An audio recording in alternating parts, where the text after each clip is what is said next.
Friend नमस्ते, स्वागत है मेरे चैनल में। आइए सुनते हैं बेटी विवाह गीत। निमिया के पेड़ जनी कटिया मोरे बाबा, निमिया चिरैया के बसे रजी। निमिया के पेड़ जनी कटिया मोरे पापा, निमिया चिरैया के बसे रजी।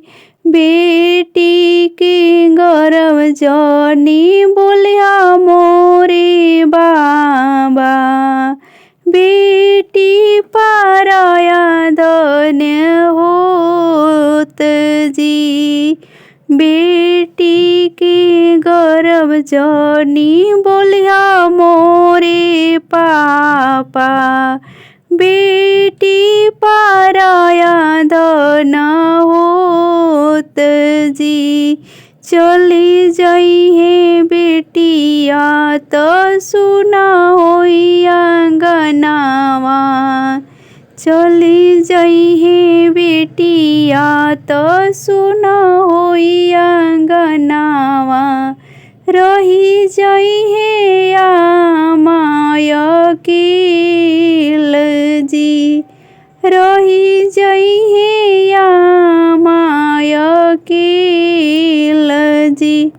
ना बचन सुनिया माहो कवन रानी, रोई मड़ुआ के बीच जी।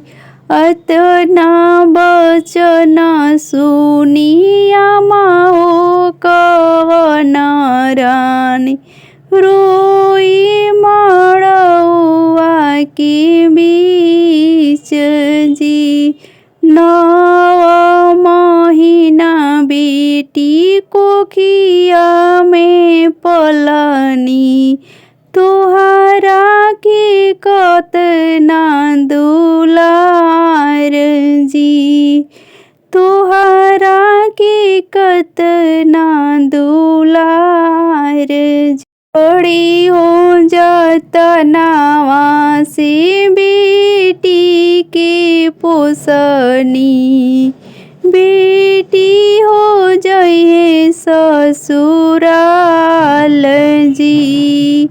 बड़ा हो जतनावा से बेटी के पलनी, तोही बेटी जाइए ससुराल हो। लिया सजाई के लावेले कवन दुल्हा, ससुर जहाँ मार जी।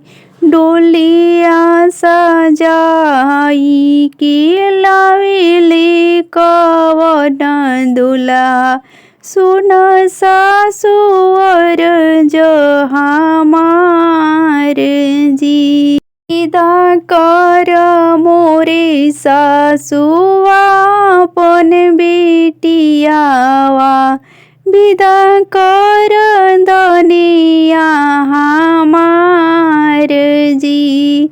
विदा कर मोरे सासु अपनी बेटियावा, विदा कर दनिया हमार जी।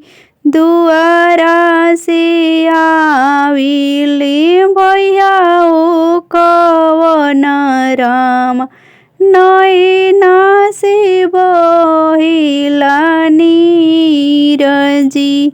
दुआरा से आविले भैया ओ कवन भैया, नैना से डरेला नीर जी। जवना बहिन संगे अंगना में खेलनी, आजू बहिनी होई है पाराया जी। जवन बहिन संगे खेलनी अंगनावा कैसे की करे हम विदाई जी। दुआरा पे बैठी के रोवेले कवन पापा अंगना में आमा हमार जी। दुआरा पे बैठी के रोवेले कवन चाचा अंगना में चाची हमार जी। बहिनी के धई के रोवेले दुलारू भैया बहिनी चलले परदेस जी।